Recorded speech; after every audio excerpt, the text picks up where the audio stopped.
예수님을 믿는 사람들을 핍박하며 박해의 주동자가 되었던 사울은 다메섹을 향했던 유대인들을 잡아서 다시 예루살렘으로 결박하여 데려오기 위해서 다메섹으로 사람들을 데리고 출발하였습니다. 마치 그 모습은 폭력배들과 같았습니다. 종교의 이름으로 폭력을 행사하는 모습이었습니다. 그러나 다메섹으로 가던 그 도중에 호련히 빛 가운데 계신 예수님을 그가 만나게 되고 그의 시력을 상실하게 됩니다. 그리고 3일간 식음을 전폐하며 기도하는 시간을 갖습니다. 이 일을 계기로 어두움과 죽음의 사람이었던 사울이 빛과 생명의 사람으로 바뀌는 놀라운 은혜의 계기가 되었습니다. 그리고 이 사도 바울을 통해서 정말 전무후무한 생명의 역사들이 시작되는 그 시점이 되었습니다. 하지만 이 일은 어쩌다가 우연히 일어난 일은 결코 아니었습니다. 모든 과정들을 살펴보면 하나님의 세밀하신 계획과 하나님의 예비하신 은혜가 숨어 있음을 알 수 있습니다. 지난 사도행전 7장에서 8장에서 어떤 이야기를 우리가 나눴습니까? 초대교회의 존경받는 지도자였던 스데반이 순교하게 되고 그 일을 계기로 인해서 예루살렘에 큰 엄청난 박해가 시작되었습니다. 그리고 예루살렘에 있었던 초대교회 성도들은 뿔뿔이 흩어지게 되죠. 사마리아로, 그리고 지난 시간에 나눴던 다메섹으로 뿔뿔이 흩어지게 됩니다. 그때의 기록이 사도행전 8장 1절입니다. 사울은 그가 죽임당함을 마땅히 여기더라. 그날에 예루살렘에 있는 교회에 큰 박해가 있어 사도 외에는 다 유대와 사마리아 모든 땅으로 흩어지니라. 두 가지 사실을 말씀한다고 우리가 함께 말씀 나누지 않았습니까? 스데반의 순교가 박해의 도화선이 되었다. 이 일로 인해서 사울이 박해의 주동자가 되는 전면에 나서게 되었다. 이 일로 수많은 사람들이 흩어지게 되었습니다. 이 사울의 모습을 일컬어 원어로 해석해 드리지 않았습니까? 멧돼지와 같다. 정말 여기저기 휘젓고 다니는, 엉망진창으로 만들어버리는, 모든 상황을 짓밟아버리는 그러한 모습과 같았다. 그런데 지난 시간에 나눴듯이 이 일은 하나님의 예비하신 은혜의 출발점일 뿐이었습니다.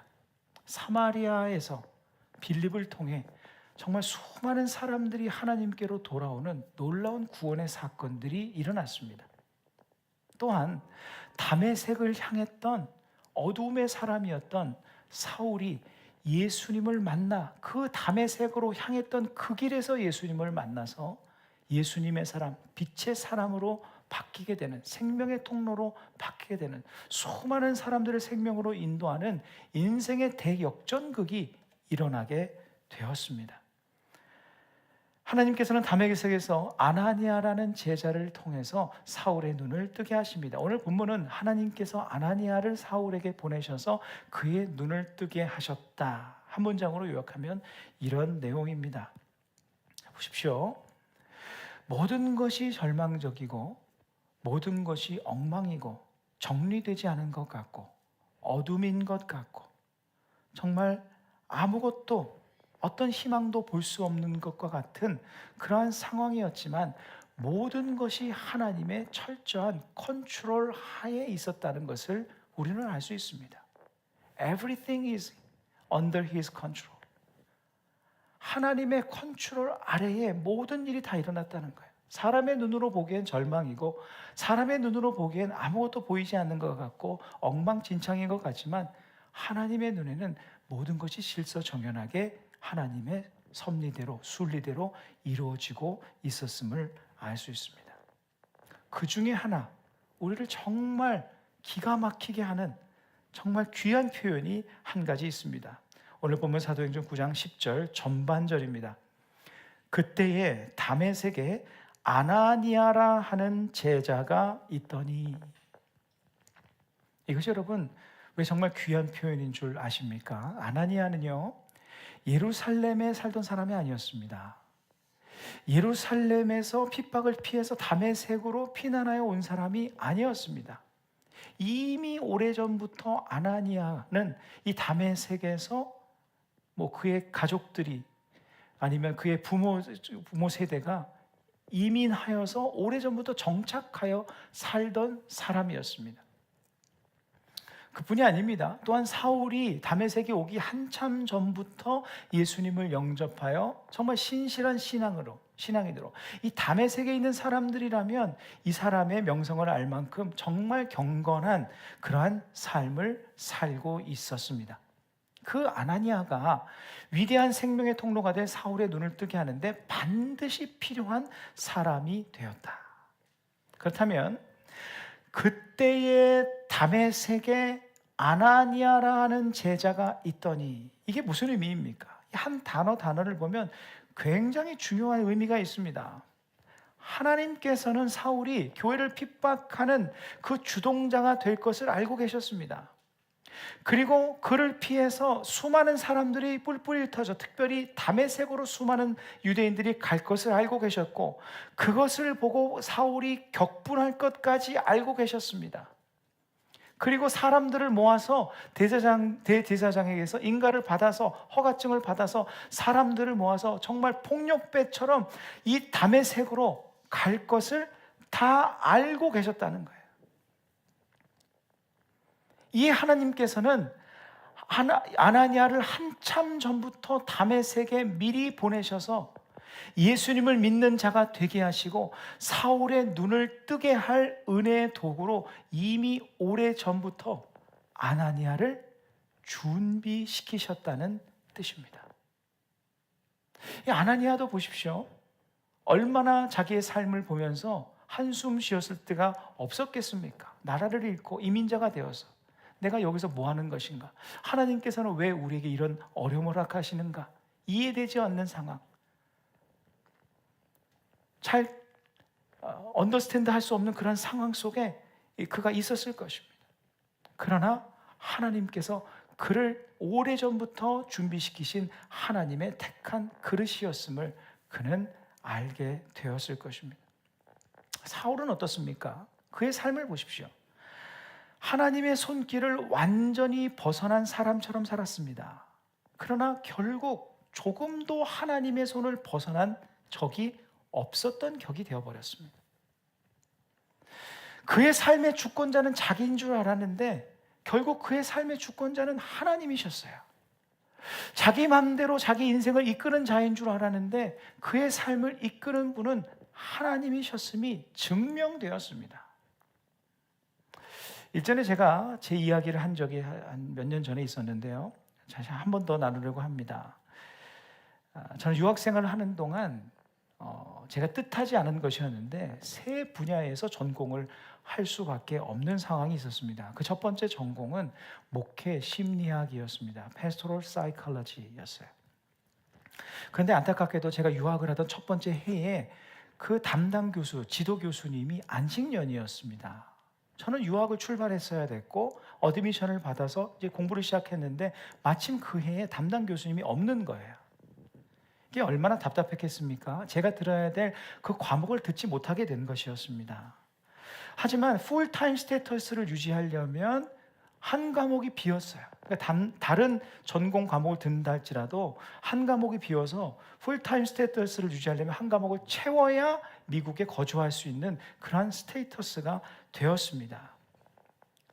이게 얼마나 참 답답했겠습니까? 그런데 마침 제 학위 담당 어드바이저셨던 제 디그리를 담당하신 어드바이저 교수님께서 저에게 이렇게 말씀하시는 거예요.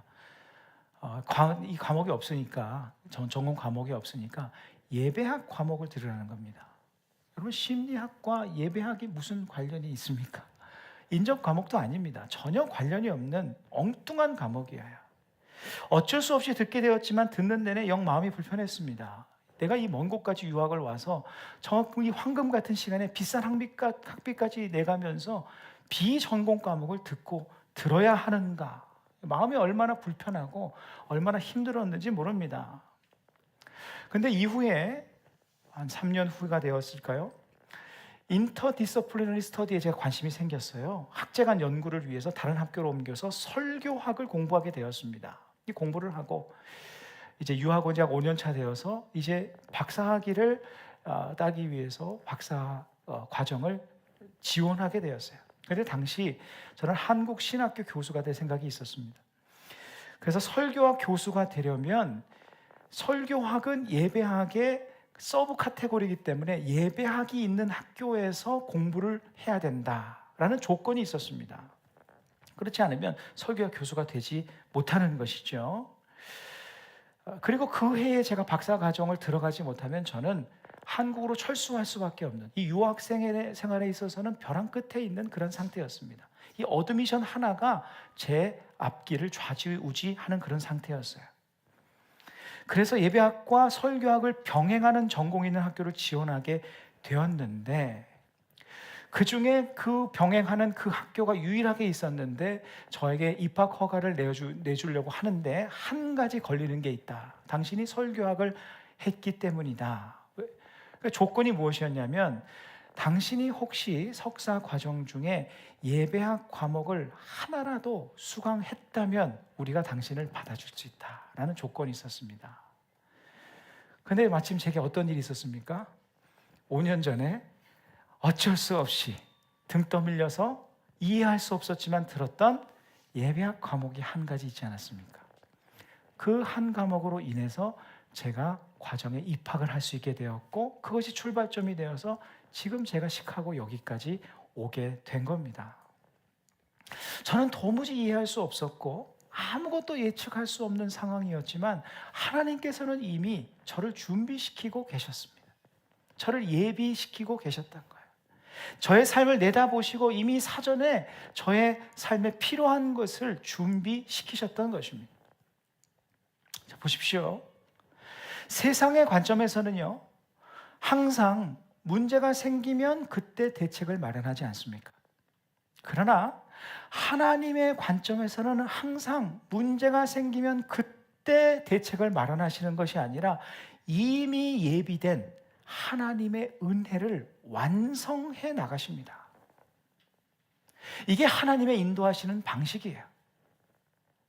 선지자 요나를 보십시오. 선지자 요나에게 니느웨라고 가라고 하셨는데 그가 불순종할 것을 하나님께서 다 알고 계셨습니다.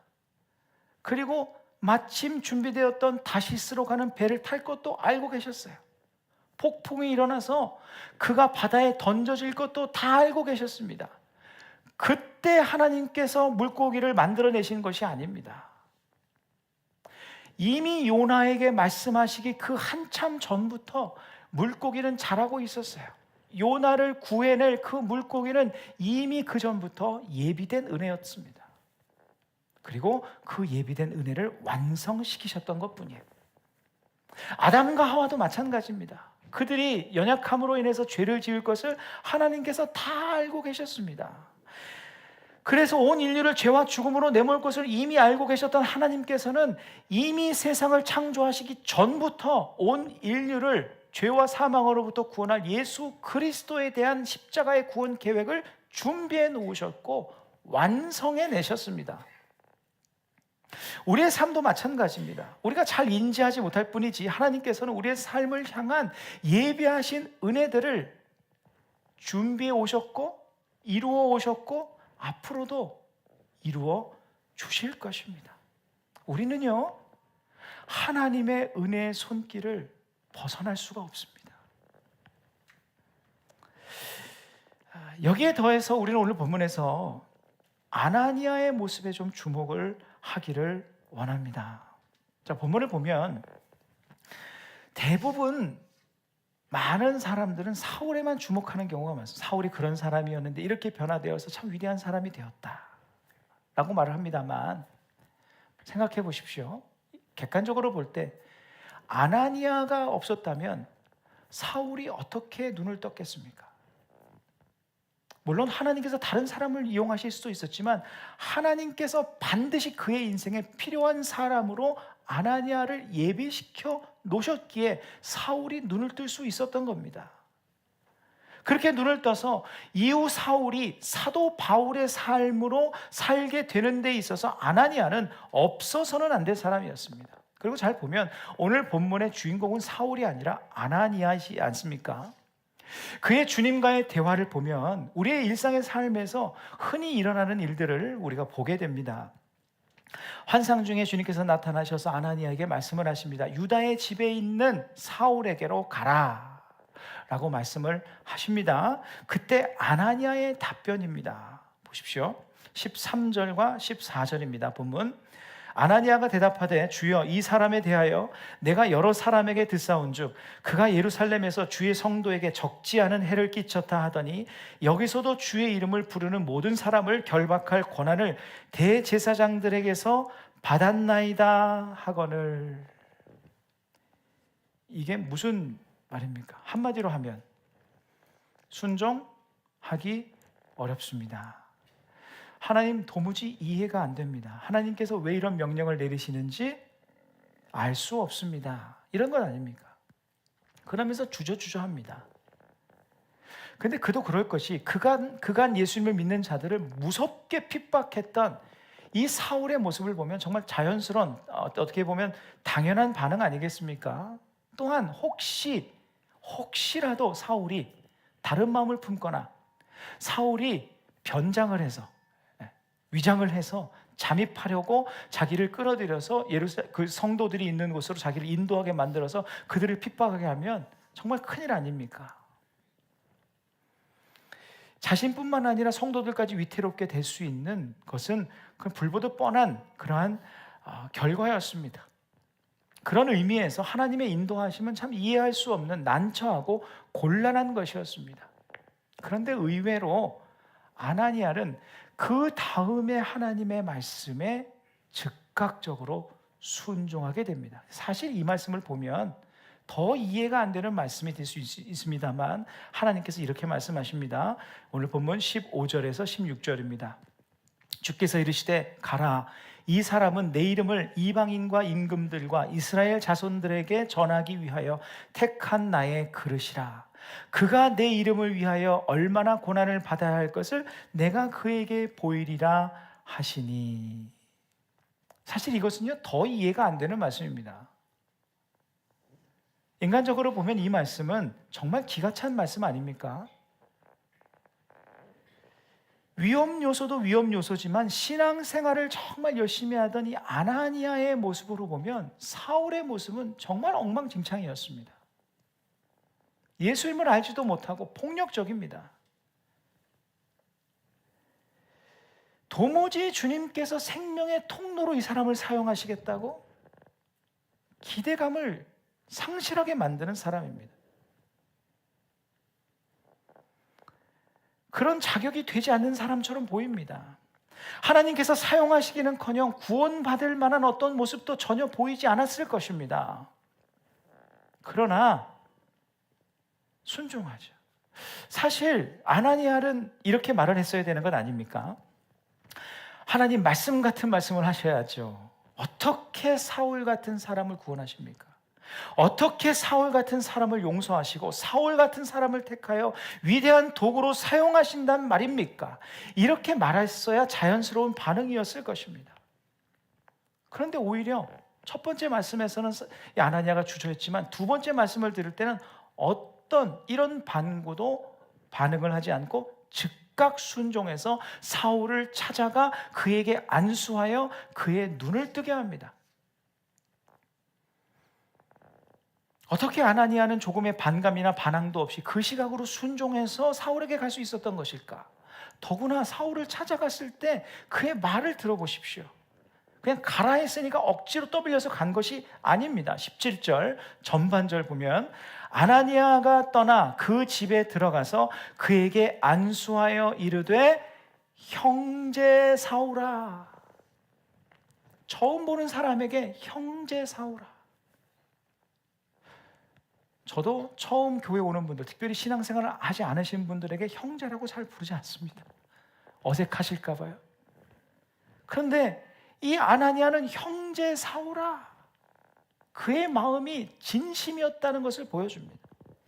이것이 어떻게 가능했겠습니까? 그것은 아나니아 자신 역시 예수님을 믿기 전 자신도 죽음의 사람이요 어두움의 사람이었음을 알고 있었기 때문입니다. 자신도 예수님을 핍박하고 예수님을 십자가로 내몰았던 죄인이었을 뿐임을 그는 알고 있었기 때문입니다. 어떤 구원받을 자격도 없는 자신을 어떤 조건도 없이 하나님의 자녀로 삼아주신 은혜를 기억했기 때문이에요. 그런 자신을 뿐만 아니라 그분의 택한 그릇으로 삼으신 하나님께서 사울 또한 그분의 택한 그릇으로 삼지 못하실 이유가 없다고 생각했기 때문입니다. 17절에서 아나니아가 사울을 향해 형제 사울아 이렇게 부른 것이 무슨 의미이겠습니까? 나도 당신과 똑같은 은혜를 입은 사람입니다. 보잘것없는 나를 소중히 여기신 하나님께서 당신도 소중히 여기십니다. 당신과 나는 전혀 다를 바 없는 오직 은혜로만 살아가는 사람입니다. 형제 사울아, 이게 다 포함된 겁니다. 우리도 지금 옆에 있는 형제님들을 향해서, 자매님들을 향해서 부를 때, 그리고 우리 가족들을 대할 때, 하나님께서 우리에게 보내주신 친구들을 대할 때 이 믿음으로 대할 수 있어야 합니다. 하나님께서 나를 위해 죽기까지 사랑하시듯 내 옆에 있는 이 형제, 이 자매를 또한 죽기까지 사랑하시듯 하나님께서 나를 존귀한 그분의 자녀로 삼으시듯 이 형제 또한 하나님의 존귀한 사람이다. 이 믿음으로 대해야 됩니다. 우리가 형제님, 자매님 이 부르는 호칭이 얼마나 귀한 것인지 모릅니다. 한 명의 은혜의 사람 아나니아가 있었기에 위대한 하나님의 사람 사도 바울이 있을 수 있었습니다. 우리는요 이런 꿈을 꿀 때가 정말 많습니다. 많은 크리스찬들은 사도 바울만을 생각할 경우가 많습니다. 우리도 사도 바울처럼, 나도 다윗처럼 돼야지, 나도 요셉처럼 돼야지. 그런데 여러분, 그 시대의 다윗은 한 명이었고요, 요셉은 한 명이었고, 그 시대의 사도 바울은 아마 성경을 통틀어 사도 바울 같은 사람은 한 명 아니겠습니까? 그런 꿈은 참 소중한 것이지만 앞으로도 계속 나누게 되겠지만요, 그 바울이기까지 얼마나 많은 사람들이 아나니아와 같은 역할을 했는지 모릅니다. 이 본문 다음에도 보면 바나바도 그런 역할을 하지 않습니까? 다윗이 세워지기까지 생명을 걸고 다윗을 감싸 안고 보살폈던 친구 요나단을 비롯해서 동행했던 수많은 믿음의 사람들이 있었습니다. 모세가 있기까지 아론, 여호수아, 갈렙처럼 함께하는 믿음의 사람들이 있었습니다. 모두 오늘 본문에 아나니아처럼 하나님께서 예비하신 은혜의 사람들이었어요. 하나님께서 우리를 언제 어떻게 사용할지는 알 수 없습니다. 우리를 바울처럼 사용하실지 다윗처럼 아무도 알 수 없습니다.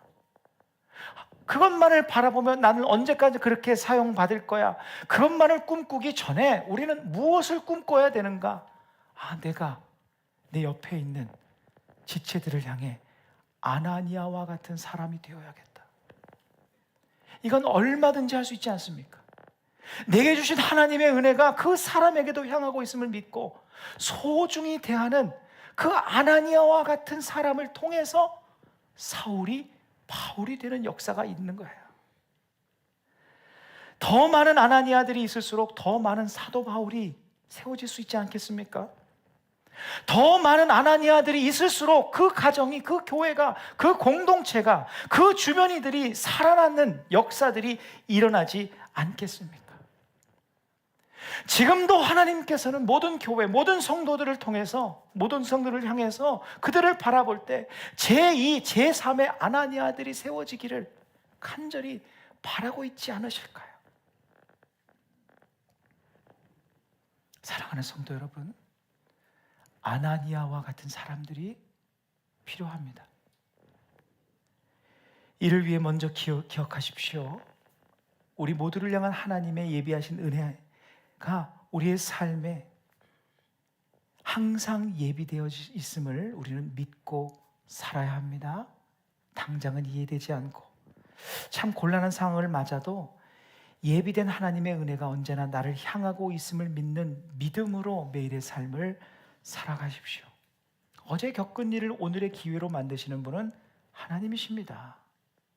어제 이해되지 않았던 그 일을 오늘 하나님의 섭리로 이해하게 하시는 분도 하나님이십니다. 예수님의 십자가 사건만큼 이해되지 않는 사건이 있었을까요? 우리는 믿음의 눈으로 바라보지만 이해되지 않는 사건입니다. 2000년 전에 일어난 죄 없는 하나님의 아들이, 그건 모른다 할지라도 인류 역사상 유일했던 의인이 죄인들의 손에 의해서 죄인들이 마땅히 죽어야 하는 그 죄인들의 형틀에 못 박혀서 죽었다는 그 이해할 수 없는 그 사건. 그러나 그 이해할 수 없는 사건은 어떤 사건이었는가? 지난 2000년간, 그리고 2000년이 지난 지금까지도 우리 한 명 한 명을 향해 예비된 은혜의 사건이었다는 거예요. 십자가는 예수님께서 자신의 생명을 바쳐 우리의 인생을 준비하신 사건입니다. 예수님의 십자가 사건이 없었다면 우리의 인생이 무슨 의미가 있겠습니까? 그냥 짐승처럼 태어났다가 짐승처럼 가는 것입니다. 그러나 예수님의 십자가에 그 이해할 수 없는 그 사건이 있음으로 인해서 지금 우리의 삶에 의미가 있고 능력이 생기고 평안과 은혜를 경험할 수 있는 거예요. 우리를 구원하실 계획이 이미 2000년 전에 완성된 사건입니다. 하나님께서 그렇게 자기 아들의 생명을 내어주며 우리를 구원하시고 우리의 인생을 준비하셨는데 우리의 삶을 얼마나 소중하게 그리고 얼마나 세밀하게 인도하시겠습니까? 크리스찬은 이 구원의 은혜를 믿고 감사하며 나를 위해 예비된 그 예비하심의 은혜를 신뢰하며 그 믿음으로 살아가는 사람들입니다. 이 은혜의 충만함으로 살아가시고 이 은혜가 지금 내게 보내주신 그 사람들에게도 동일하게 향하고 있음을 믿고 정말 소중하게 존귀하게 서로를 사랑하며 섬기는 우리 모두의 삶이 되기를 바랍니다. 연예인 이동우 씨 아시죠? 시력을 잃는 병에 걸리지 않았습니까? 시력을 잃은 지가 얼마 안 되었는데 불치병에 걸려서 시력을 완전히 상실해서 큰 고통 중에 있을 때 자신에게 가장 큰 힘이 되었던 사람은 자신을 평상시와 똑같이 대해줬던 가족들이라고 합니다. 특별하게 불쌍하게 생각한 것도 아니고 특별히 어떤 나무란 것도 아니고 실수하면 실수한 대로 그냥 사랑해줬던 그런 딸 그리고 아내, 그 사랑이 큰 힘이 되었다고 합니다. 하루는 이동우 씨가 자신이 8년 동안 진행하던 그 디자인 자리를 내려놓을 수밖에 없는 상황이 되었다고 해요. 그래서 자기 딸에게 이런 말을 했답니다. 어린 딸에게. 라디오 방송을 이제 그만둘 것 같아 얘기했는데 딸이 그러더랍니다. 한마디로 딱 답을 하더래요. 그래서 이게 어떻게 보면 굉장히 상처가 될 수 있는 말 아닙니까? 이 딸이 딸에게 위로를 받고자 얘기를 한 것인데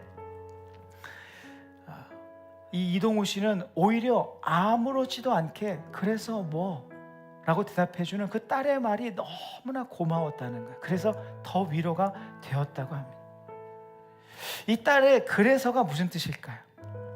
그래서 아빠는 여전히 내 아빠잖아. 아빠 인생이 끝나는 거 아니잖아. 아빠는 내게 여전히 소중한 사람이잖아.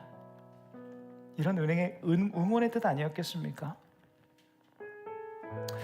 우리 주님께서도 우리에게 이렇게 말씀하신 것 같습니다. 우리의 열심이 무너지고 모든 것이 엉킨 것 같고 좌절과 고통 속에 있을 때 주님께서 우리의 아픔에 정말 아파하시면서도 이렇게 말씀하실 것 같아요. 그래서